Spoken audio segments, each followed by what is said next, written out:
I like that hair. Hello, my name is George Whitefield, and today I'm going to be telling you about myself. Somehow I've arrived here time. Upon my arrival, I met someone by the name of Cole Steele, and he showed me how I can show you things on this screen that I would normally publish on paper. Hey, there I am. If you're wondering about my eyes, when I was 4, I contracted measles, and as a result, I had strabismus, or cross-eyed vision. I was born on December 27th in 1714 in my family's Bell Inn, which is located in Gloucester, England. I am the last of 7 siblings, and I was raised by my mother, as my father died when I was only 2. I traveled to America and back 13 times. And I am buried in a crypt under the Newburyport, Massachusetts church's pulpit, which is also shown there. I started at the Crypt Grammar School when I was 12, and as I will later show you, I quit at 15 to help my mother at the inn, at our family's inn, and it also was because that I did not like instruction. I believe that it is most important for me, as those are just basic facts of my life, to tell you about Christ, because God forbid that I should travel with anybody a quarter of an hour without speaking to Christ to them. Now, I've traveled over 260 years, so I'm a little overdue.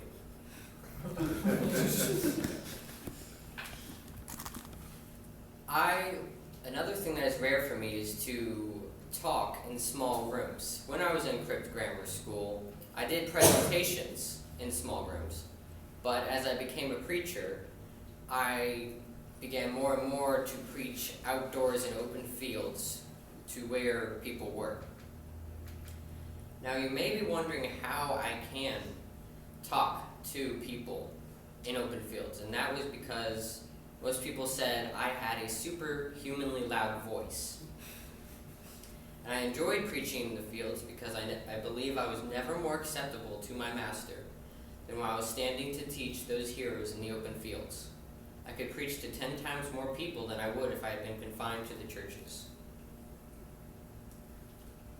Another fact about my voice is Benjamin Franklin, a friend of mine, once estimated mathematically that I could talk to 30,000 people, and he could hear me after walking away 500 feet. I met George Whitefield when he attended a revival meeting of my own in Philadelphia. And the whole reason he came was that he was suspicious about the claims about my voice being able to talk to so many people. And that was when he estimated that I could talk to 30,000 people and they would all be able to hear me. Benjamin Franklin was important to me as a friend and also as a colleague, as he was my American printer and helped people know about my upcoming sermons. And he helped me bring a lot of people to Christ. I don't know if my friend Benjamin Franklin was converted before he died, but I do sincerely hope so. There was much love and hatred for my preaching. On one hand, many people came to Christ and were thankful for me when I just told them that it was Christ's doing. But on the other hand, at one point I almost died from having stones thrown at me. And on another occasion, I even had a dead cat thrown at me. But that's all in the past. Well, there was another one just thrown at me. So maybe it's not all in the past, but that's okay. In America, I was known as the first celebrity, and that is by God's grace. I was also considered the greatest preacher England had ever produced. Historians have estimated that I have preached to 10 million people in over 180,000 sermons. I also apparently sparked the First Great Awakening. That was a spiritual revival in the American colonies.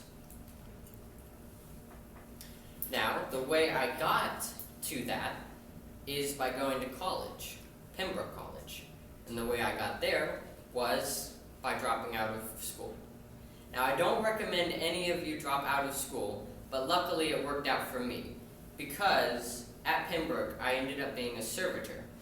And that is where I would cook and clean and do other chores for the wealthier students.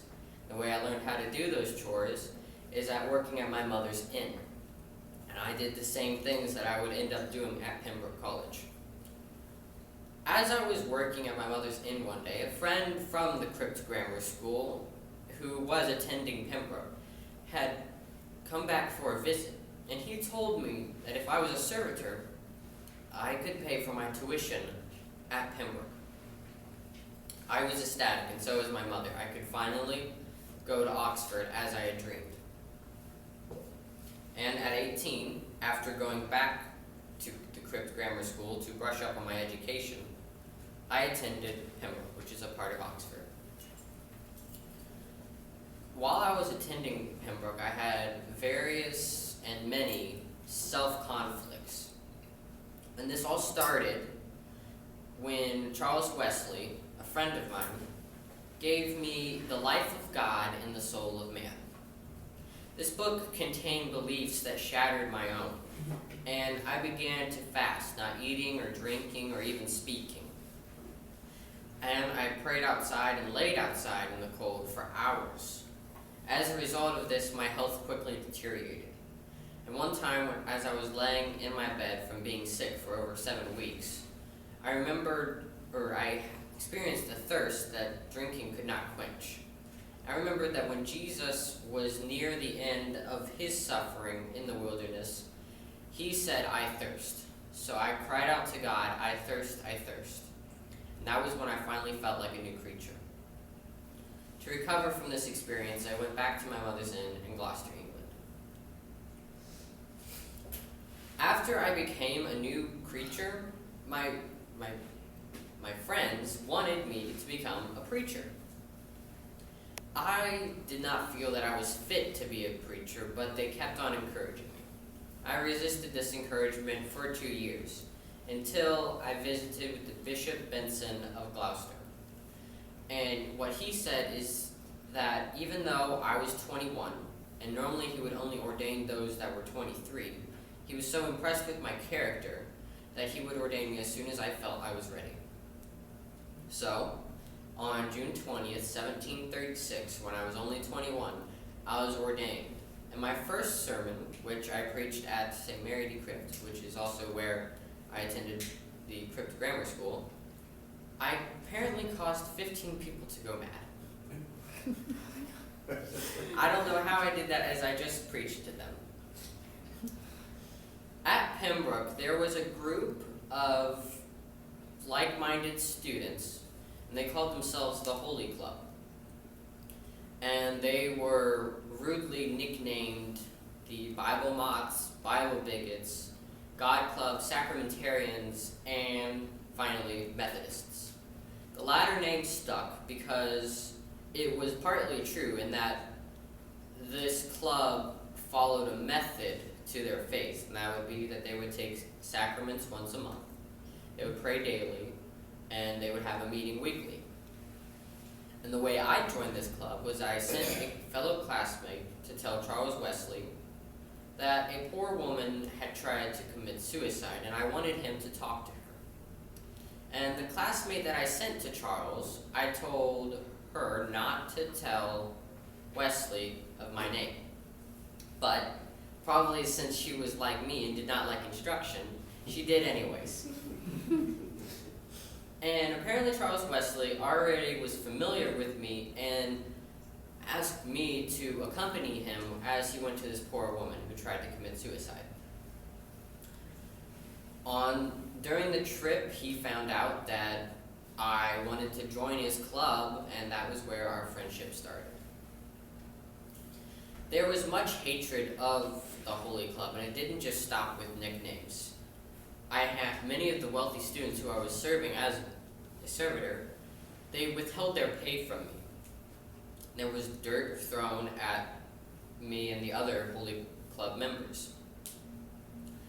Some students went even so far as to want me and my fellow club members expulsed from the school. These little trials were useful, and I soon realized the promise that no man that hath left father or mother, or wife or children or lands, for his sake, but shall receive 100-fold. My friends, I came to promote God's glory, and if the Lord should make use of such a worthless worm, such a wretched creature as I am, to do your precious souls good, nothing would rejoice me more than to hear that God makes the foolishness of preaching a means of making many believe. As I leave today, I will show you, again, just basic facts about me, but they are my voyages to America. Goodbye, have a good day, and God bless.